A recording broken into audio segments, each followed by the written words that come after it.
Ya, Assalamualaikum warahmatullahi wabarakatuh, teman-teman mahasiswa Unpam yang saya hargai. Kembali lagi ke pertemuan kedua statistik dengan saya Pak Iman Lubis. Oke, di pertemuan kedua ini kita membicarakan interval kelas ya. Jadi penyajian data ini kita menggunakan kelas. Nah, nanti gimana sih contohnya ya, kita ke bawah.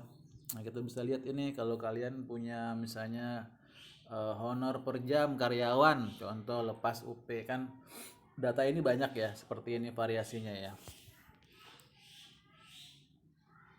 Oke. Nah, seperti ini ya variasi data ya. Nah, oke ya. Nah, kalau kayak gitu kan, jadi eh, kalau kayak gini kita nggak bisa baca nih ya. 60, ada 30, ada 85, ada 52, ada 88. Gimana sih cara bacanya? Nah, gitu. Nah, ini ada menggunakan kelas ya.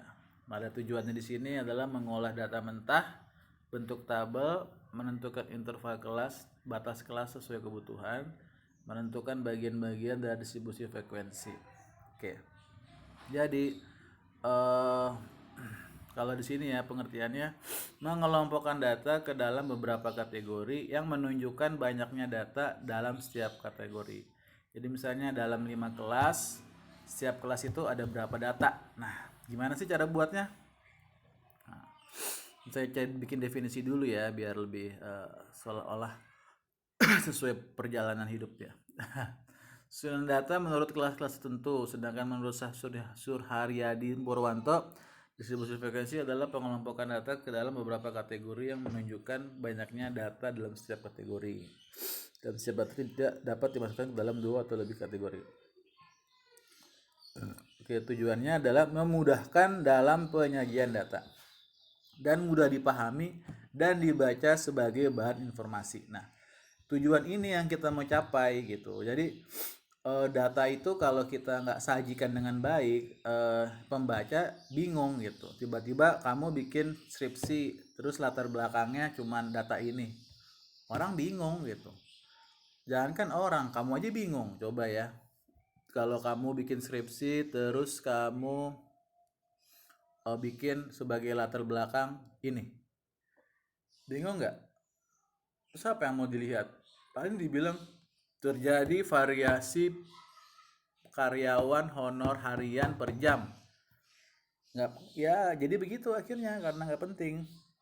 Ya jadi kita coba sajikan. Nah ini cara-caranya pertama. Yang kedua nih, memudahkan dalam menganalisa, menghitung data, dan membuat tabel grafik. Nah, ujung-ujungnya kan statistik deskriptif. Nah, penyajian data di bab 2 ini merupakan statistik deskriptif.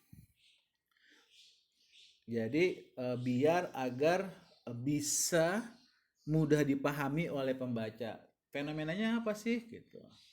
Nah, kalau misalnya tiba-tiba begini nih, tiba-tiba seperti ini, fenomenanya apa? Terjadi keberagaman data kan, tapi itu nggak jelas gitu.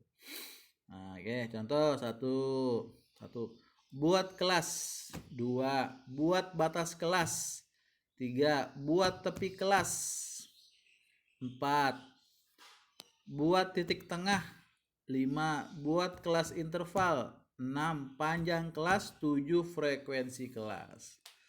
Ya. Nah, coba kita lihat kelas-kelas. Kelas-kelas merupakan kelompok nilai atau variabel. Batas kelas merupakan nilai yang membuat kelas yang satu dengan yang lainnya. Batas kelas merupakan batas semu dari semua kelas, batas atas dan batas bawah. Tepi kelas, batas kelas atas adalah batas kelas yang berada pada deretan sebelah kanan setiap kelas. Batas kelas bawah adalah batas kelas yang berada pada deretan kiri setelah setiap kelas. Tepi kelas adalah tepi kelas batas nyata kelas, yaitu plus 0,5 atau minus 0,5 dari tepi bawah. Titik tengah kelas merupakan angka tengah dari tiap kelas. Interval adalah panjang kelas. Interval kelas. Panjang interval kelas merupakan jarak antara tepi atas dan tepi bawah. Interval kelas merupakan selang yang memisahkan kelas yang satu dengan kelas yang lain. Oh maaf ya, kalau interval kelas itu antara kelas yang lain. Contoh nanti saya kasih tahu. Nah, interval kelas ini contohnya kayak gini nih. Kita buat nanti dulu deh ya, pelan-pelan. Frekuensi kelas merupakan banyaknya data yang termasuk ke dalam kelas tertentu. Oke, penyusunan. Sekarang kita kumpulin data dulu yang tadi saya bilang. Data dikumpulin dulu. Setelah itu baru dibuat array. Array itu artinya kita buat dari yang terendah ke yang tertinggi. 30, 35, 35, 39, 41, 41, 42, 43, 45, 47, 48. Selanjutnya sampai 89, 98 ya. Jadi jaraknya itu ke bawah gini kan, bawah ke bawah ke bawah gitu. Oke ya. Oke, lanjut lagi. Oke, lanjut. Nah, setelah itu menentukan jarak range, kita kurangin dari terbesar ke yang terkecil. 98 dari sini ya, 98 dari sini, 30 dari sini ya, yang terendah dan terkecil ya. Oh, kurang dikecilin ya, terlalu besar. Oke nih, set. Nah, set. Ketutup. Sorry guys. Hapus. Hapus. Set.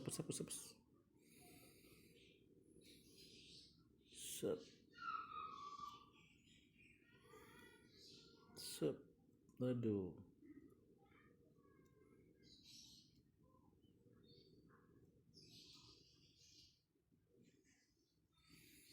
Oke. Lanjut lagi ya. Nah, dapatlah 98 kurang 30. Kemudian membuat kategori kelas ya. Nah, ini rumus nih. Jadi kita mau buat dari 68 kelas, kita mau buat berapa kelas? Caranya cuma satu. 1 ditambah 3,22 log n. N-nya adalah jumlah data yang ada di dalam ini. 30, 35, 35, 39, 41 kan 1, 2, 3, 4, 5. 41, 48, 55, 60, 75, 65, 69, 74, 80, 88, 98, 1, 2, 3, 4, 5, 6, 7, 8, 9, 10. 10 kali 5, 50. Oke. Lanjut lagi ya. Nah, tinggal dikali 3,322 log 50 sama dengan 6,644 jadi 7. Nah, kalau misalnya gimana Pak? Kalau 6,3 jadi 6. Jadi kalau yang di bawah 6,5 dia jadi lebih rendah. Di ke bawahin. Lanjut. Interval kelas artinya panjang kelas. Misalnya udah 6 berarti 68 7 kelas berarti 68 dibagi 7 berapa ya? 68 dibagi 7 ya. Nah, ini dia interval kelas. Jumlah kelas range. Range itu dari yang ini atas dan terbawah atau jarak dibagi dengan jumlah kelas 7. Berarti 9,74. Berarti ada 10 interval kelas. Ya. Interval kelas 10 ya.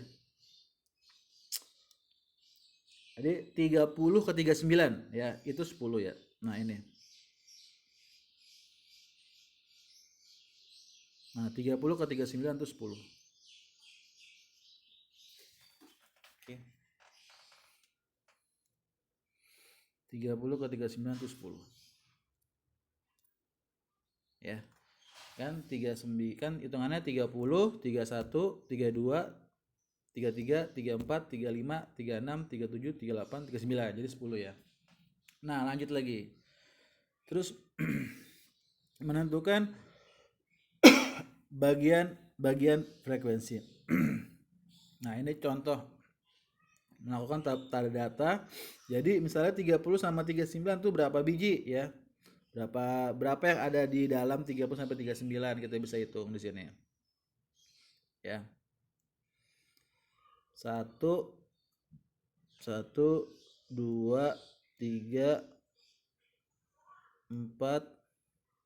4 ya, 4 gitu. Lagi ya, 4.